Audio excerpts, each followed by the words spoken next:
Halo para touring, balik lagi di Ayo Touring. Kali ini kita bakal kelihatan lah ya, kita bakal review motor lagi. Dan ini adalah Versys 2.5.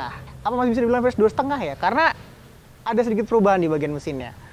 Buat lengkapnya perubahannya apa aja di Versys ini karena cukup menarik ya. Kelihatan lah apa aja yang berubah, bakal kita bahas di video kali ini.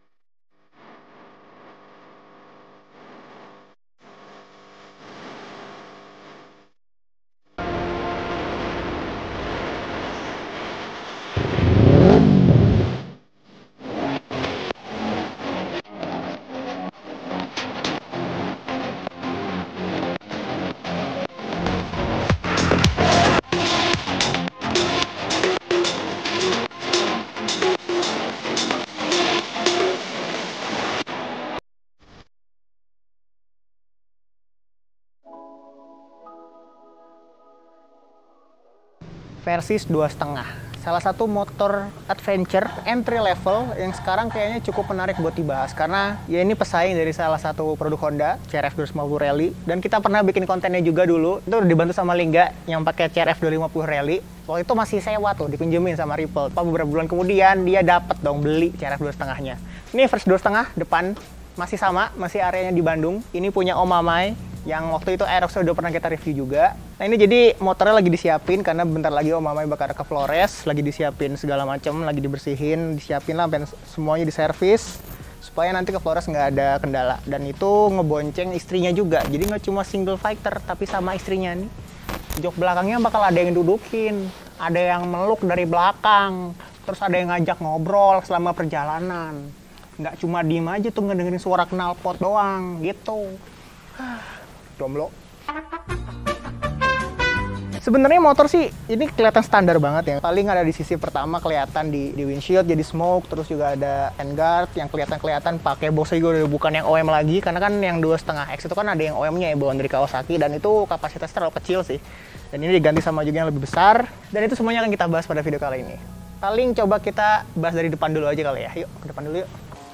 Dari depan ada stiker Ayo Touring ya coy. Ini udah official karena Omnya mau ke Flores, kita tempelin stiker Ayo Touring. Di atasnya ini ada windshield. Ini juga windshieldnya sebenarnya modelnya sama kayak standarnya ya, cuma diganti yang versi smoke-nya. Tapi ini kayaknya bracketnya beda nih. Ini kayaknya bracketnya, oh enggak. Kirain bracketnya adjustable, ternyata yang adjustable si dudukan si phone holdernya kayak gitu. Balik lagi ke depan ke area lampu. Harusnya si sen ini nggak sependek ini nih, harusnya dia agak panjang. Si Versys 2.5 ini sennya rawan patah sih, jadi mungkin untuk meminimalisir patah itu si Om Mamai dipendekin, jadi dimasukin lagi ke dalam, jadi kelihatan lebih mungil, jadi rapat banget sama bodi ini. Terus juga dilihat dari lampunya, ini lampunya udah pakai LED yang 3 mata dan 3 mode warna, ada putih, kuning, sama putih kuning katanya gabungan. Dan pastinya wajib harus ada namanya auxiliary light atau ya lampu tambahan, lampu tembak. Di sini dia pakai Golden Runway yang 4 titik, yang 40 watt. Dan di bawahnya ada lampu yang tipe driving sebenarnya, itu adalah D2 laser. Ini kalau ngelihat D2 lasernya tuh agak dipasang nggak lurus ya, dipasangnya tuh agak ke kanan kiri karena ini buat memaksimalkan cahaya yang ada di sekitarnya, jadi lebih nyebar cahayanya kayak gitu. Kita turun ke bawah, nah ini selalu deh pasti, nggak pernah absen di semua motor adventure yang pernah kita review. Dan ini udah kayaknya bukan bebek lagi nih, mah paruh beo kayak ini, tajam banget. Ini memang selera sih ya, cuman kalau gue sih nggak terlalu suka yang modelnya kayak gini, terlalu tajam banget ke depan. Sebenarnya nggak usah pakai ini juga udah bagus sih kalau menurut gue, kayak gitu. Dan crash bar kelihatannya juga kayaknya udah custom, kayak warnanya ini warna apa sih, gue buta warna coy. Silver. Oh silver, oke. Warnanya silver. Soalnya kalau gue ngeliatnya abu-abu coy. Dan nah ini yang paling radikal dari motor ini adalah kaki depannya. Kaki depannya ini bisa dilihat ya, udah pakai upside down. Versys 2.5 ini harusnya bawaannya masih teleskopik seperti yang kita tahu. Dan ini upside down-nya itu pakai Kawasaki juga, pakai punya KLX 250.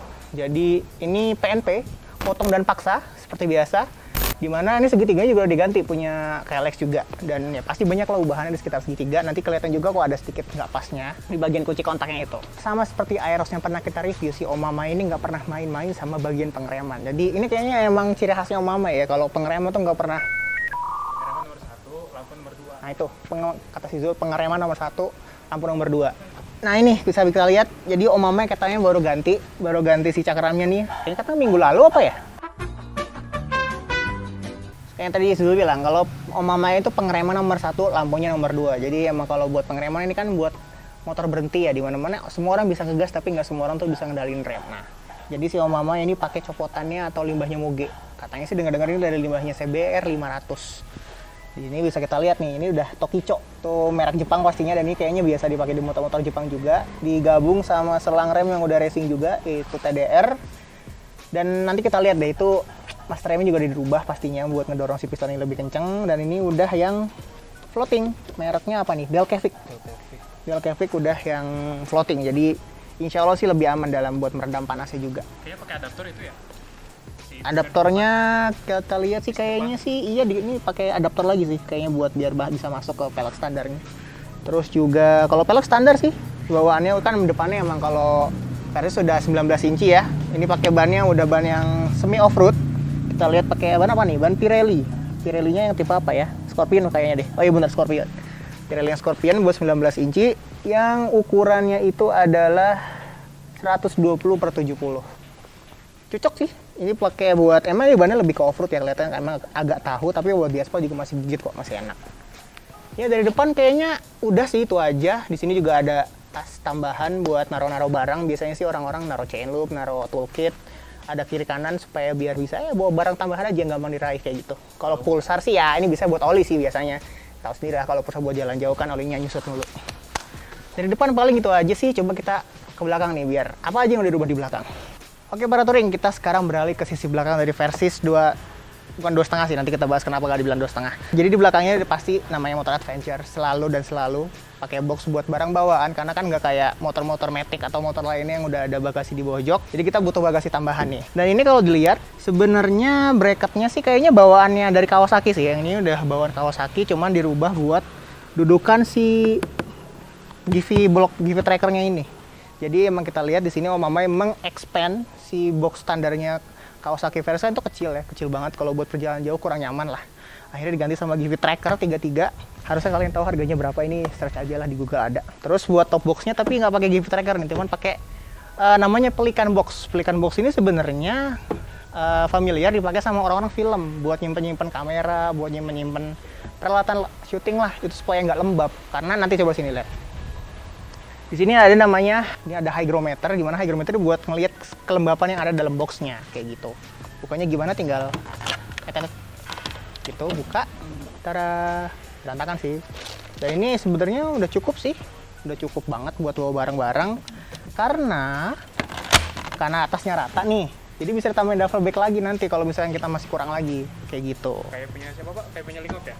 Lingok ya, itu dia sering pakai duffel bag juga. Si Minza juga sering kok pakai duffel bag. Cuman dia ribut aja kalau mau isi bensin. Oh ininya, iya. Cuma kalau enggak kan yang lebih kecil. Ya. Kita ke bawah dikit kali ya. Ke bawah dikit nih, keumpetan dikit. Di sini Om Mama juga udah ngerubah knalpotnya custom biar lebih berisik. Jadi tenaganya juga pasti lebih keluar untuk mendukung mesinnya yang sudah dibilang standar sih, tapi standarnya bukan standar Indonesia sebenarnya. Knalpot ini custom kayaknya, modelnya sih kayak model-model Acra ya. Tadi kita juga dengerin suaranya kayak gimana. Di belakang ini nampaknya kalipernya sudah bukan bawaan ya. Kaliper belakang ini kayaknya Om Mama ini fans beratnya KTC ya. Jadi emang di belakang nih pakai KTC juga 2 pot, jadi digabung juga sama yang udah braided juga. Pasti dorongannya sih udah mantap sih. Kalau dilihat sih mas remnya masih standar aman. Ditambahin mudguard yang mereknya WR3. Ini untuk tidak menzolimi orang-orang ya. Kalau pelek kita lihat kayaknya ini nggak standar sih, kayaknya soalnya lebih lebar ya. Dan mereknya tidak asing. Lihat mereknya. Paket kita lihat biar nggak kebalik. Tara Sprint XD 17 inci, oh pantas lebih lebar. Ini karena udah 4,5 inci, makanya ini udah agak lebar. Ini warnanya black matte ya, atau hitam dope gitu. Dan ini keren sih, walaupun jadi belang depan belakang, tapi keren sih karena lebih lebar. Ini pasti jadi buat track lurus lebih stabil daripada bawaannya. Dari belakang, oh ternyata tetap Om Mama itu masalah safety emang bener-bener nomor 1 sini. Ternyata Om Mama selalu mempersiapkan semua motornya dengan apar, karena ya seperti yang gue bilang, selalu jaga-jaga untuk worst case lah. Karena misalkan ada kebakar langsung tinggal disebur pakai ini aman. Daripada disiram-siram air, motor bensin disiram air tuh nggak guna coy. Lu mau sampai disiram sampai ya bisa sih lama, cuman kayak gitu. Nanti kita bahas kali ya gimana cara buat ngemademin motor yang kebakar kayak gitu dengan alat seadanya. Karena ada triangle of fire kalau kalian tahu. Itu nanti kita bahas lah. Dari belakang kayaknya sih udah itu aja ya.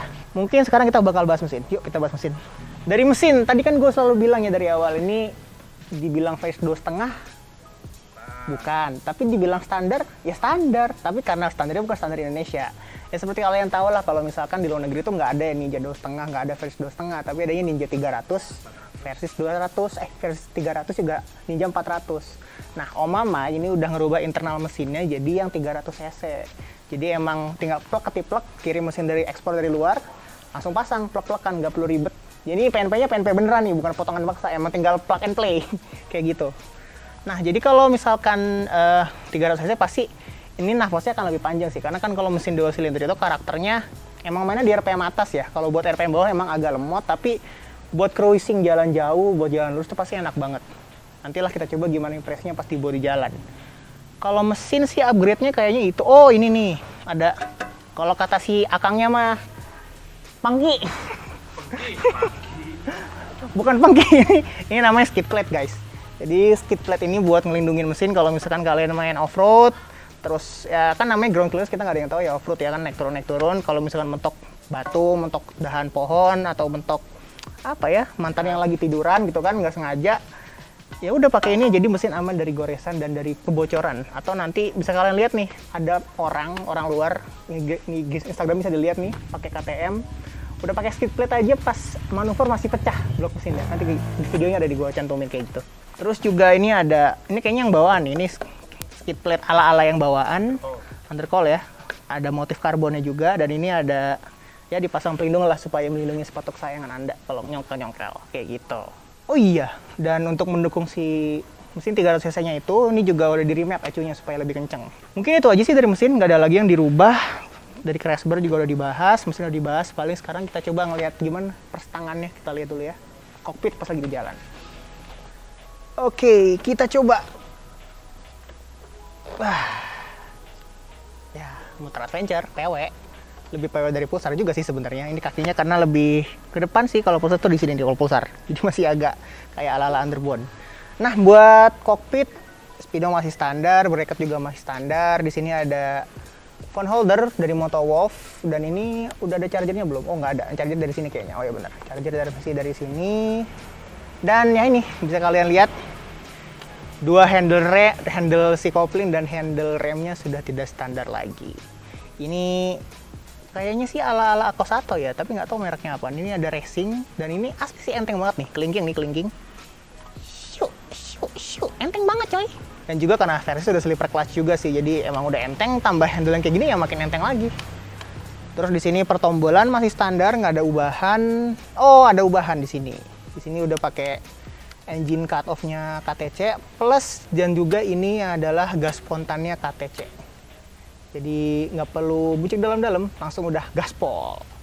Di sini juga ada dua switch, ini buat lampu-lampuan, nggak tahu mana yang buat, ini pasti buat entah buat D2 atau yang ini buat yang tadi GR-nya, nanti kita coba. Terus ditambah ini ada handguard mereknya Barkbuster, ini merek terkenal lah buat anak-anak adventure karena udah keren juga dan sangat melindungi, dan ini kuat banget sih. Dan tambah sama ininya jadi anginnya pun nggak kena tangan langsung, jadi langsung dialihin ke belakang. Spion standar. Dan ini coba nih zoom master remnya. Master remnya zoom. Ini pasti banyak sering dipakai sama anak-anak motorsport lah. RCS 19.